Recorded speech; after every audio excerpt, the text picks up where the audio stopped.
കൈകൊണ്ട് വാരിയിടാതെ അത് പൊടിഞ്ഞു പോകും. 5 കിലോ വാഴയ്ക്ക് വാങ്ങിച്ചിട്ട് ഇത്രയുള്ളോ? ആ പിന്നല്ലാതെ.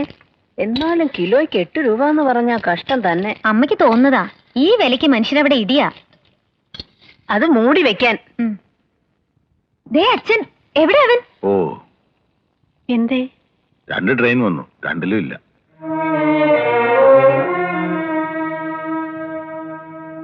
ശരിക്കും നോക്കിയോ? എന്റെ കണ്ണിന് അത്രയ്ക്ക് കാഴ്ചക്കുറവൊന്നും ആയിട്ടില്ല. കേട്ടോ അച്ഛാ, അവനെ കൽക്കട്ടയിലെ ചപ്പാത്തി ഉരുളക്കിഴങ്ങും ഒക്കെ കഴിച്ചിട്ടേ അമ്മയെ പോലെ ഒരു ഗുണ്ടുമണിയായി കാണും. അതായിരിക്കും അച്ഛന് തിരിച്ചറിയാത്ത. ഓടി അവിടുന്ന്. എന്റെ മക്കൾ 7 മൈൽ അകലെ നിന്നാലും നടപ്പ് കണ്ടാ എനിക്കറിയാം. ചിലപ്പോ ഇരിക്കുകയായിരുന്നെങ്കിലോ? ഇരിക്കുകയാണെങ്കിൽ കൊന്നുകളയുന്നില്ല. ഇനി ഇപ്പൊ എന്തായാലും ഉച്ചയൂണിന് അവൻ എത്തുമെന്ന് തോന്നുന്നില്ല.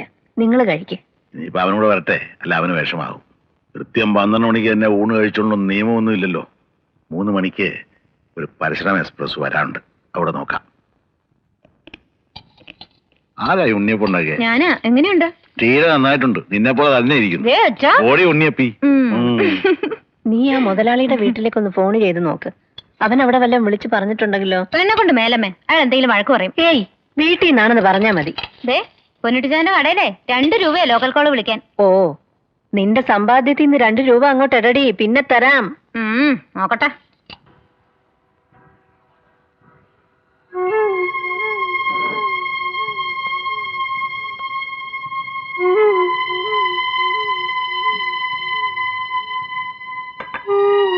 എന്തായി? എപ്പോഴാ വരണേന്ന് പറഞ്ഞു? ചോദിച്ചത് കേട്ടില്ലേ?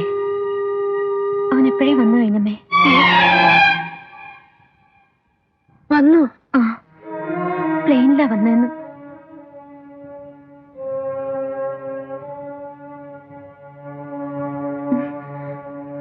അമ്മ എങ്ങോട്ടാ? അച്ഛൻ വന്ന ഈ കാര്യമൊന്നും പറയണ്ട. ഊണ് വിളമ്പി കൊടുത്തേക്ക്. അമ്മ അവനെ കാണാൻ പോവാ? സന്ധ്യയാകാറായമ്മേ, ഈ നേരത്ത്? ഞാൻ ഉടനെ വന്നേക്കാം.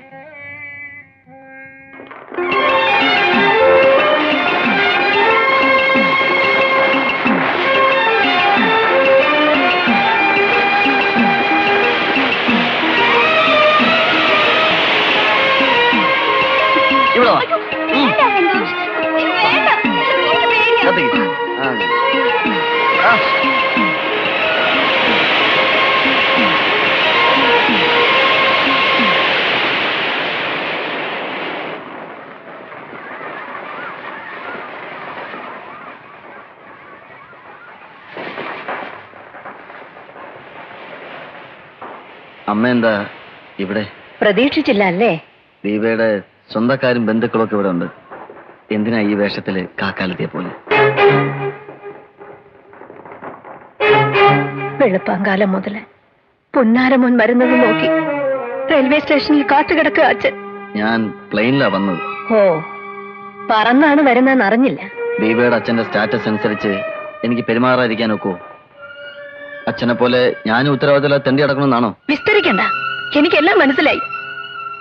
വലിയ വീട്ടിലെ മരുമകനായപ്പോ നിനക്ക് ഞാൻ കാക്കാലത്തെയായി, അച്ഛൻ തെണ്ടിയായി അല്ലേടാ? അങ്ങനെ തെണ്ടിട്ടാ നീയൊക്കെ ഇത്രയായത്. ഞാനൊന്നും മറന്നിട്ടില്ല. അമ്മയ്ക്കറിയോ, ദീപയുടെ അച്ഛൻ്റെ അടുത്ത് 25,000 ഞാൻ പറഞ്ഞു വെച്ചിട്ടുണ്ട്. അച്ഛന്റെ കയ്യിലിരിക്കുന്ന ആധാരം വെറുതെ ഒന്ന് ഏൽപ്പിച്ചാൽ മാത്രം മതി. ആധാരം കൊടുത്താലാണെങ്കിൽ 1000 പലിശക്കാരുണ്ടടാ ഈ നാട്ടില്.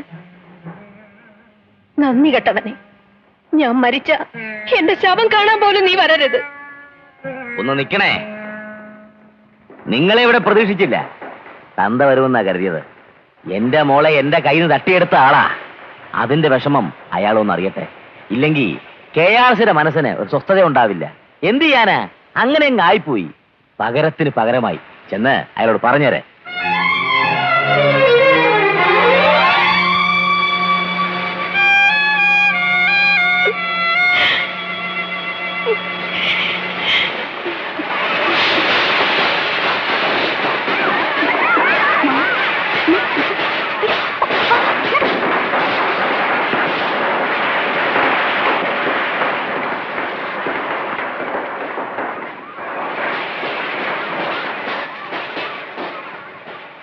താൻ ഈ സന്ധ്യക്ക് എവിടെ പോയതാ? എങ്ങോട്ടുമില്ല. സന്തോഷം എത്തിയില്ല. വൈകുന്നേരം ബൊക്കാറെന്നോ മറ്റോ പറഞ്ഞൊരു ട്രെയിനുണ്ട്. അത് 4-5 മണിക്കൂർ ലേറ്റുവാ. ഇനി പാതിരാത്രിക്കെങ്ങാനും സ്റ്റേഷനിൽ വന്നിറങ്ങി അവൻ കിടന്ന് ചുറ്റുമെന്ന എന്റെ പേടി. കൊച്ചു കുഞ്ഞൊന്നും അല്ലല്ലോ, വന്നോളൂ. അച്ഛൻ ഊണ് കൊടുത്തോ? ഊണ് കഴിക്കാൻ ഞാൻ പറഞ്ഞതാ, കേക്കണ്ടേ? നല്ലൊരു ദിവസമായിട്ട് താരം കൂടി ഇല്ല, പിന്നെ എങ്ങനെ അടുവും? എല്ലാരും എന്നും ഉണ്ടാവോ?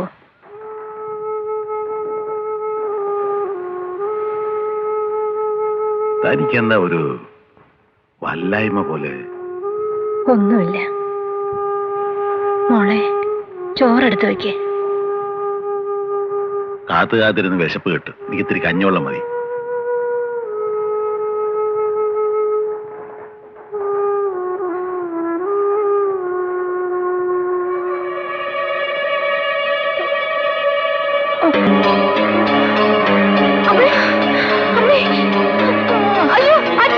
എന്താ മോളെ?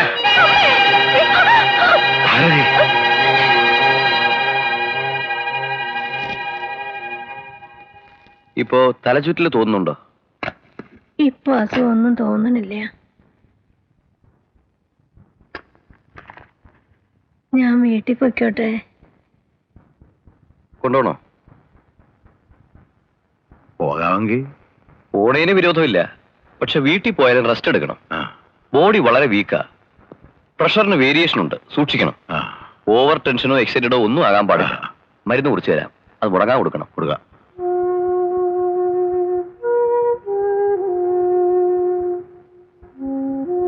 ബോഡി വളരെ വീക്കാ. പ്രഷറിന് വേരിയേഷൻ ഉണ്ട്, സൂക്ഷിക്കണം.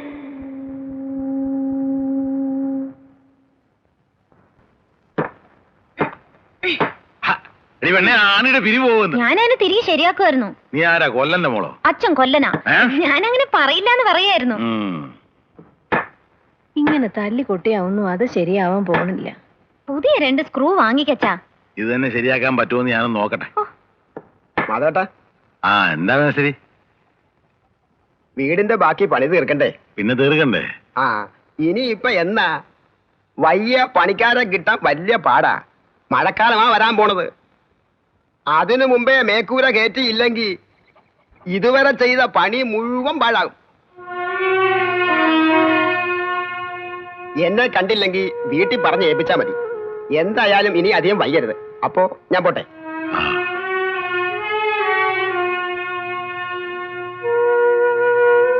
അച്ഛാ, ഞാനൊരു കാര്യം പറയട്ടെ. ഉത്തമേട്ടനോടൊന്ന് ചോദിച്ചു നോക്കൂടെ? അവന്റെ കയ്യിൽ എവിടുന്നാ പണം? അതെ, ഊർമിളേച്ചിയുടെ കയ്യിൽ നെക്ലസ് ഉണ്ടല്ലോ, അതൊന്ന് തരാൻ പറഞ്ഞൂടെ? എപ്പോഴും ഇട്ട് നടക്കുന്ന സാധനമൊന്നും അല്ലല്ലോ. അത് കിട്ടിയത് കൊണ്ട് മാത്രം കാര്യം നടക്കുവോ? മതിയാവില്ല അച്ഛാ? ആ നോക്കാം. സത്യം പറഞ്ഞാൽ ഞങ്ങൾ അങ്ങോട്ട് വരായിരുന്നതാ. ഷോപ്പിന്റെ ഫർണിഷിംഗ് പണികളും മറ്റും നടക്കുന്നതുകൊണ്ട് ആകെ തിരക്കായി പോയി. പണി തീരാറായോ? ആ ഏതാണ്ട് അടുത്ത മാസം ഉദ്ഘാടനം ചെയ്യാനാ പ്ലാൻ. അച്ഛൻ നിർത്തിയോ? കറികളൊന്നും നന്നായിട്ടുണ്ടാവില്ല. ഏയ് അങ്ങനൊന്നുമില്ല. നോവൽ വായനക്കാൻ പോണ്ടായിരുന്നെങ്കിലും പാചകമൊന്നും പഠിക്കാൻ മറന്നിട്ടില്ല അല്ലേടോ? എന്നാലും അമ്മയുടെ ആ കൈപുണ്യം കിട്ടിയിട്ടില്ലേ? അത് അമ്മായിയമ്മയെ ഒന്ന് സുഖിപ്പിച്ചതാണല്ലോ. ഞാൻ സത്യം പറഞ്ഞ ആ കുടുംബകലം ഒന്നും ഉണ്ടാക്കണ്ട വെറുതെ. നമുക്ക് അങ്ങോട്ടിരിക്കാം. ആ ഇതിനെത്ര വാടക? 500. 500 അത്ര കൂടുതലൊന്നുമല്ല. വീട് മുഴുവനും ഇല്ല, പുറവശത്ത് വേറെ പാർട്ടിയാ. ഞങ്ങളുടെ ആവശ്യത്തിനുള്ള സൗകര്യങ്ങളൊക്കെ ഉണ്ട്. ഒരു ബെഡ്റൂം, ഡൈനിങ് റൂം, പിന്നെ ഈ മുറിയും. അപ്പൊ വാടക ഇത്ര കൂടുതലാ? ആ വേറൊന്ന് കിട്ടണ്ടേ? ആ അത് നേരാ. പിന്നെ ഞങ്ങൾ വന്നതേ മഴയുടെ തുടക്കമൊക്കെ ആകാറായി. അതിനു മുമ്പ് മേൽക്കൂരയുടെ പണി തീർത്തില്ലെങ്കിൽ ഇതുവരെ ചെയ്ത പണിയൊക്കെ പാഴാകുമെന്നാ മേശരി പറയണേ. ഊർമിളയുടെ നെക്ലസ് ഒന്ന് കിട്ടുകയാണെങ്കിൽ തൽക്കാലത്തേക്ക് ഒരു തിരിമറി നടത്തായിരുന്നു. അയ്യോ, ഉത്തമേട്ടൻ കടയിൽ പണിക്ക് വേണ്ടി അത് പണയം വെച്ചിരിക്കുകയാണല്ലോ അച്ഛാ. പിന്നെ ഇത് മാത്രമേ ഉള്ളൂ. പുറത്ത് എവിടെയെങ്കിലും ഒന്ന് പോണമെങ്കിൽ. വേണ്ട, അതൊന്നും വേണ്ട. മോൻ വിഷമിക്കണ്ട, അത് അച്ഛൻ വേറെ എന്തെങ്കിലും അഡ്ജസ്റ്റ്മെന്റ് ചെയ്തോളാം. പെട്ടെന്നൊരു തോന്നലിന് വന്നേ ഉള്ളൂ. എന്നാ പിന്നെ ഞങ്ങൾ ഇറങ്ങട്ടെ.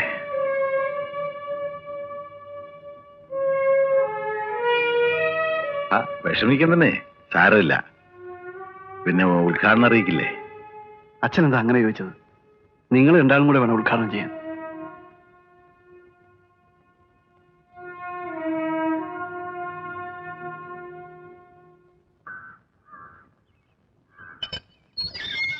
അവന് വല്ലാത്ത വിഷമമായി. ചോദിക്കണ്ടായിരുന്നല്ലേ? ഏയ് അതുകൊണ്ട് കുഴപ്പമൊന്നുമില്ല. ഏതായാലും ഇവിടെ തന്നെ ഷോപ്പ് തുടങ്ങാൻ പ്ലാൻ ഇട്ടത് നന്നായി. വരുമാനമുള്ള കച്ചവടമാണോ ഇത്? പിന്നെ ഇലക്ട്രിക് ഷോപ്പ് എന്ന് പറഞ്ഞാൽ മോശ?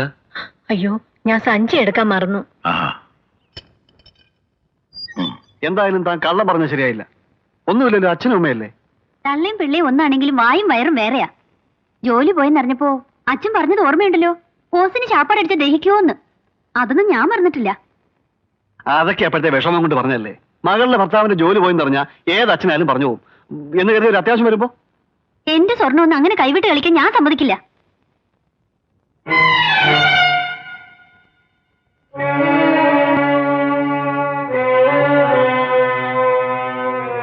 നന്നായി മോളെ. അച്ഛൻ അങ്ങനെ പറഞ്ഞതിന് അമ്മ മാപ്പ് ചോദിക്കുന്നു. അമ്മേ, നിങ്ങൾ നന്നായിട്ട് ജീവിക്കുന്നു എന്നറിഞ്ഞാൽ മതി. അതാ ഞങ്ങളുടെ സന്തോഷം.